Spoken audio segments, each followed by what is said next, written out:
चलो, हमारे आसपास के पदार्थ में क्या है, धातु एवं अधातु में अंतर समझना, ठीक ना। धातु क्या होता है, धातु सुनते ही क्या याद आता है, लोहा। सबसे सामान्यतः धातु हम लोग तो वही चीज़ देखते हैं ना। धातु अधातु देखते हुए अधातु देखने पे क्या नज़र आता है, प्लास्टिक हो गया, पत्थर हो गया, ये सब क्या अधातु ही तो है ना। तो देखो धातु में क्या होता है, धातु क्या होता है, चमकदार होता है, हाँ कि ना।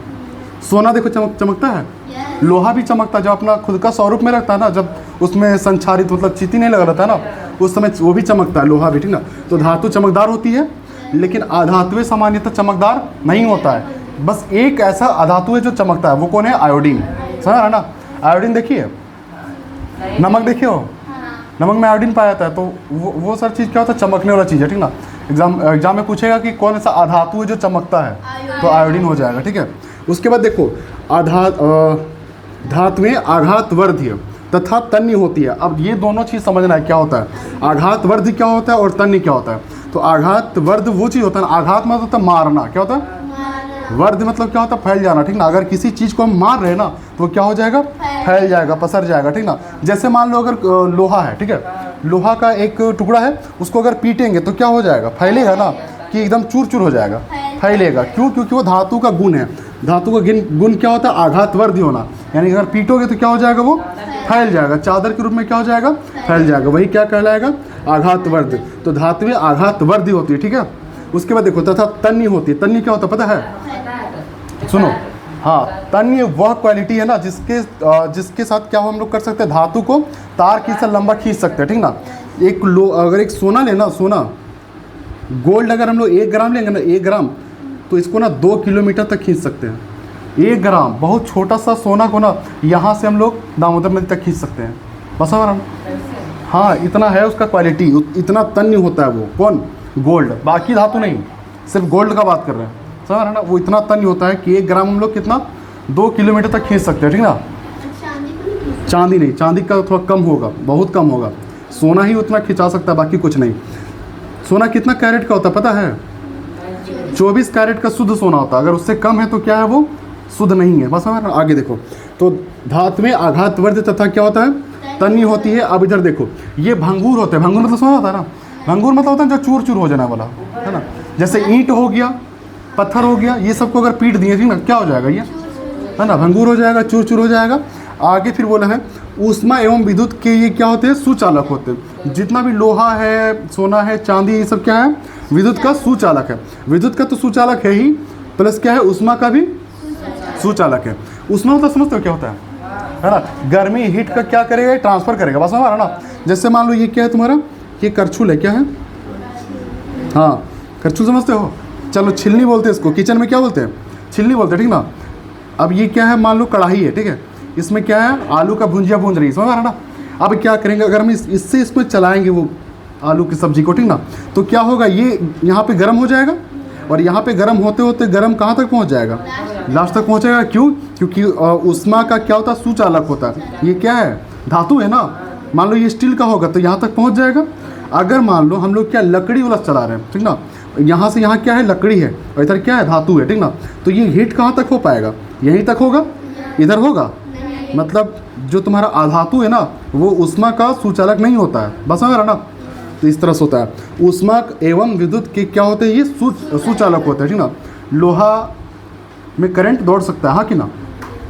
फिर देखो ये कुचालक होते हैं, ये क्या होता है, कुचालक, इसमें करंट नहीं जाता है, हाँ कि ना, करंट भी नहीं जाएगा और ऊष्मा भी प्रवाह नहीं होता इसमें, ठीक है। अपवाद में एक है, कौन है वो, ग्रेफाइट। ग्रेफाइट समझते हो ना, कार्बन का एक अपर रूप है ग्रेफाइट, जो पेंसिल के नोक पे पाया जाता है ना, जो पेंसिल होता है ना उसके नोक पे पाया जाता है, उसमें करंट फॉलो कर जाता है, बस उसमें करंट लगेगा, समझ में आ रहा है ना। उसके बाद देखो बोला है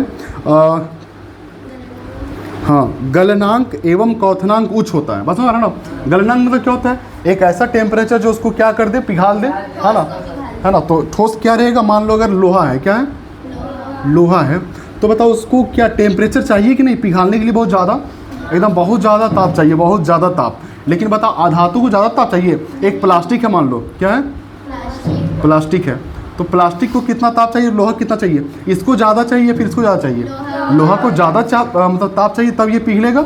लेकिन प्लास्टिक को बताओ ज़्यादा ताप चाहिए, कम ताप में भी क्या हो जाएगा, पिघल जाएगा।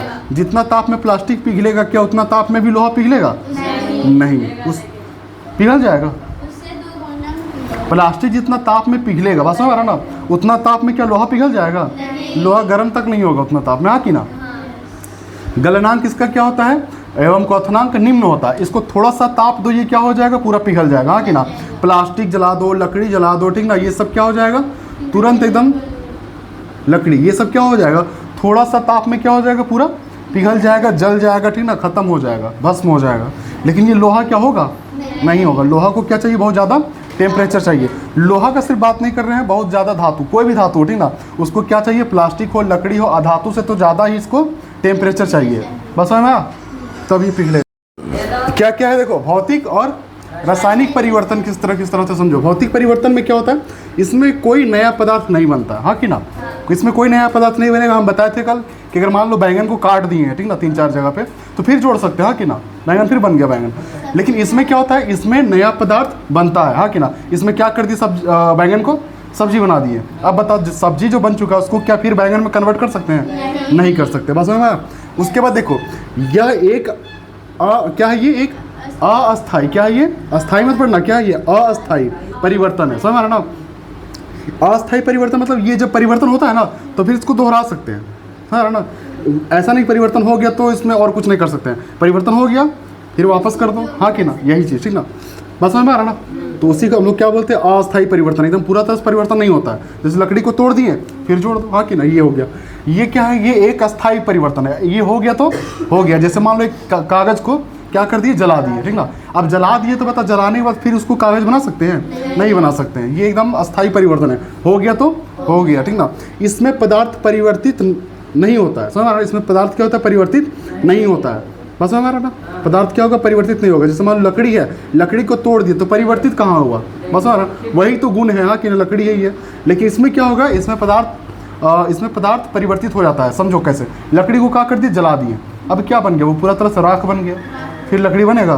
फेविक्विक से चिपका दो फिर भी नहीं बनेगा, हाँ कि ना, ये हो जाएगा। उसके बाद इसका मतलब समझो होता क्या है? यह उत्क्रमणीय होता है। क्या होता है? उत्क्रमणीय मतलब होता है जिसको पलटा सकते हैं, हाँ कि ना। लकड़ी को तोड़ दिए फिर जोड़ दिए, कपड़ा को फाड़ दिए फिर सिल दिए, हाँ कि ना, ये क्या हो जाएगा? उत्क्रमणीय होता है। यानी कि जैसा हम लोग परिवर्तन कर दिए फिर वापस इसको पलटा सकते हैं, उसी को हम लोग क्या बोलते हैं? उत्क्रमणीय होता है। और यह क्या होता है? यह अनुकर्मणीय होता है। यानी कि इसको अगर हम लोग एक बार कन्वर्ट कर दिए तो उसका थोड़ा मोड़ा ही हम लोग पलटा सकते हैं, पूरा तरह से नहीं होगा, बस समझ रहा ना।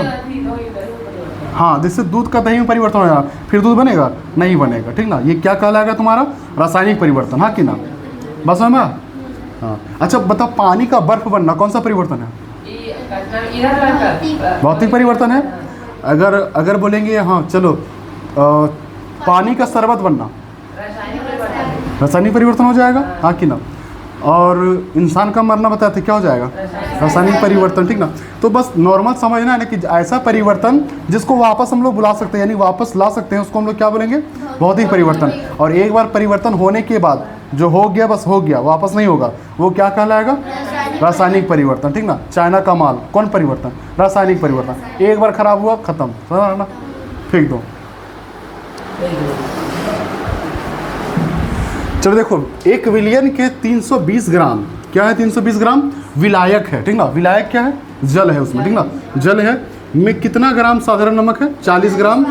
40 ग्राम साधारण नमक है, मतलब वो क्या है? विलय है ना, विलय है। विलियन की सांद्रता परिकलित करें, ठीक ना।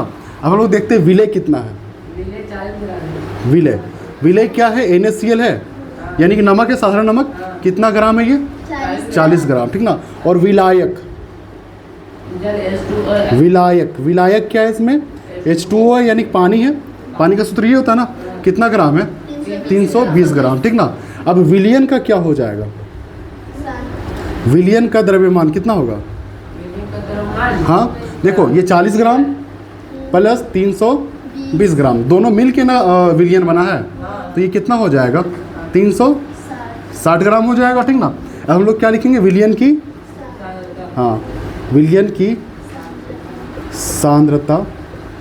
देखो सांद्रता हमेशा ना प्रतिशत में निकालते हैं, ठीक ना, सांद्रता प्रतिशत। तो क्या हो जाएगा? देखो, विलय की मात्रा क्या हो जाएगा? विलय की मात्रा बट्टा विलियन की मात्रा इंटू 100 क्यों? प्रतिशत के लिए। प्रतिशत के लिए क्या हो जाएगा? अब देखो विलय कितना है 40 है और विलियन कितना है 360 है, इंटू क्या हो जाएगा 100 हो जाएगा, 0 0 कटेगा, 4 एकम 4, 4 नवा 36, 1 को 100 से गुना कर दो कितना होगा 100 बटम क्या हो जाएगा 9 होगा, 9 एकम 9, फिर एक इधर आएगा 9 एकम 9, फिर 1 हो जाएगा, फिर 1 हो जाएगा, हाँ कि ना। इतना प्रतिशत क्या हो जाएगा विलियन की सांद्रता। बस है ना। हाँ तो ये फॉर्मूला होता है, प्रतिशत में हमेशा निकालते याद रखना।